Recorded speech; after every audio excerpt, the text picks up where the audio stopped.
नमस्कार, आदाब। मेरा नाम है मोहम्मद नसीम खान और आप देख रहे हैं बॉलीवुड हेल्पलाइन।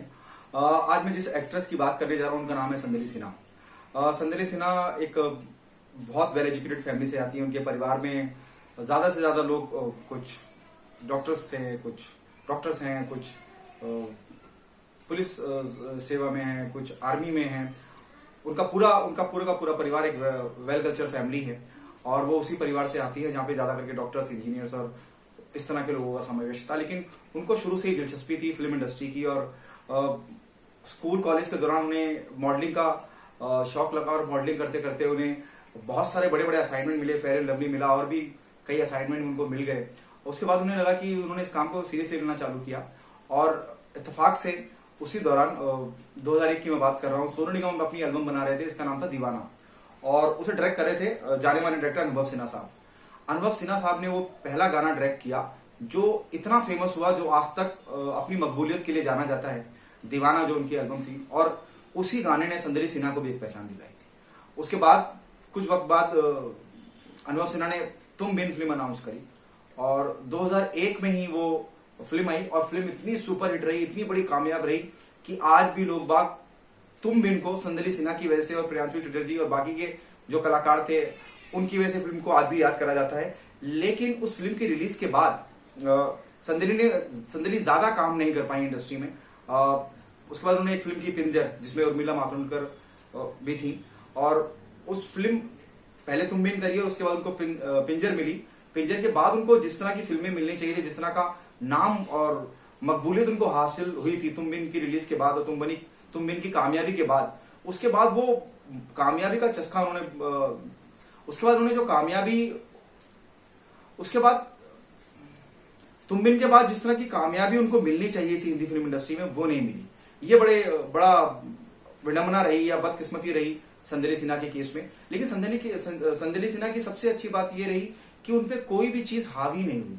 उन्होंने अपने आप को उस माहौल से बचा के वो ले गई कि जहां डिप्रेशन हो, जहां आपको गलत ख्याल आए, जहां आप मायूस हो जाएं। संदली सिन्हा ने एक बहुत अहम फैसला लिया जब उन्हें लगा कि 2001 में तुम बिन आने के बाद, दीवाना आने के बाद, पिंजर का भी हिस्सा रही। बाद में उन्होंने थोड़ा बहुत साउथ की फिल्मों में ट्राई किया, जहां एक बार फिर बदकिस्मती ने उनका पीछा नहीं छोड़ा, वहां पे भी वो कामयाब नहीं हो पाई और फिर उनको साइड के कैरेक्टर रोल मिलने लगे। तो उन्हें लगा कि यार इससे अच्छा कि मैं फिल्म इंडस्ट्री छोड़ देती हूँ, और वो रातों रात उन्होंने फिल्म इंडस्ट्री को अलविदा कह दिया। ये मुझे लगता है कि बहुत समझदारी वाला डिसीजन रहा उनका, मैच्योर डिसीजन रहा उनका, कि किसी डिप्रेशन में जाना या किसी ऐसे हालात या बीमारी का शिकार होने से बेहतर है इस जगह को, इस मशहूरियत को, इस मकबूलियत को, इस ग्लैमर की दुनिया जो मुझ पे हावी हो जाए, उससे पहले मैं इसको छोड़ के चल दूं। हालांकि हर केस में ऐसा हो नहीं पाता है, लोग छोड़ नहीं पाते हैं चकाचौंध की इंडस्ट्री। और एक बार जब आपका नाम हो जाए, जब आप 4 लोग आपको पहचानने लगे, इंडस्ट्री में आपकी एक पहचान हो जाए, ऑडियंस का एक बेस खड़ा हो जाए, लोग छोड़ते नहीं है इंडस्ट्री को, वो जद्दोजहद करते रहते हैं और इस जद्दोजहद में कई बार डिप्रेशन की तरफ भी अग्रसर हो जाते हैं। लेकिन संदली सिन्हा ने बहुत समझदारी का काम किया और जब उन्हें लगा कि फिल्में नहीं हो रही हैं, काम नहीं हो रहा है जिस तरह से उम्मीद कर रही थी, 2005 में उन्होंने किरण सालस्कर नाम के एक शख्स हैं, बिजनेसमैन है, एंटरटेनमेंट में भी उनका दखल है और एफएमसीजी में भी उनका इन्वॉल्वमेंट है, बिजनेस उनका काफी बड़ा है। उन्होंने उनसे शादी कर ली और शादी करके सेटल हो गई। उनके 3 बच्चे हैं और अपने वो जीवन में बहुत खुश हैं, मस्त हैं। और संदली सिन्हा का शुरू से ऐसा रहा कि वो बहुत प्राइवेट पर्सन रही है, मीडिया से उनका इंटरेक्शन बहुत ही कम रहा है और उन्होंने अपनी जो पर्सनल लाइफ है उसको ज्यादा डिस्कस भी नहीं करती हैं। हालांकि सोशल मीडिया पे वो हैं, लेकिन अगर आप सोशल मीडिया पे उनके जाएंगे तो सब कुछ उन्होंने प्राइवेट करके रखा हुआ है। वो बिल्कुल भी अपने बारे में किसी को बताना या डिस्कस करना या मीडिया से भी रूबरू बहुत, इनफैक्ट जब वो कामयाबी के शिखर पे भी थी तब भी वो बहुत प्राइवेट पर्सन रही है, बहुत रिजर्व रही है, बहुत कम लोगों से बातचीत करती है, बहुत कम इंटरेक्शन रहता है। वो नेचर उनका अभी भी बरकरार है। अपने जीवन के बारे में वो बहुत कम बताती हैं लोगों को या डिस्कस ही नहीं करती, ये कहना भी गलत नहीं होगा। सोशल मीडिया पे होने के बावजूद भी उनके जीवन के बारे में इतना ज्यादा मालूमात नहीं है, लेकिन अभी भी फैंस उनको याद करते हैं उनकी इस फिल्म के लिए, उनके उस काम के लिए। फिलहाल वो अपने हस्बैंड के साथ, अपने पति के साथ खुश हैं।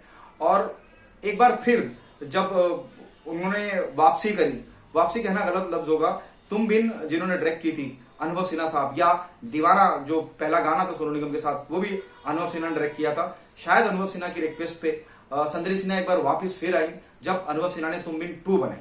2016 में उन्होंने फिल्म बनाई और उस दौरान संदली सिन्हा को अप्रोच करा गया और संदली सिन्हा आई और फिल्म का हिस्सा बनी, कैमियो किया उन्होंने फिल्म के अंदर। और उसके बाद से 2016 से फिर वो नदारत हैं, वो गायब हैं। तो इस तरह की है संदली सिन्हा और अपने परिवार के साथ खुश हैं। और मैं कई बार कह चुका हूं ये बात कि उनका जो फैसला था वो वाकई में काबिल तारीफ था। उनके इस फैसले से मुझे लगता है जो यंगस्टर है, जो नया चंक है यंगस्टर का, जो इंडस्ट्री में कुछ करना चाह रहा है और जद्दोजहद कर रहा है, उसको एक सीख लेनी चाहिए कि जब जिंदगी में वो चीजें ना हो पाए जो आप चाहते हैं, तो किसी गलत फैसले को करने से बेहतर है कि आप मूव ऑन कर जाएं, लाइफ में आगे बढ़ जाएं। और वही संदली सिन्हा ने किया। सबकी चहेती है संदली सिन्हा, अभी भी उनका एक फैन बेस है। उनके बारे में बस इतनी जानकारी कि वो अपने जीवन में मस्त हैं, व्यस्त हैं। फिलहाल के लिए इतना ही। देखते रहिए बॉलीवुड हेल्पलाइन। अल्लाह हाफिज।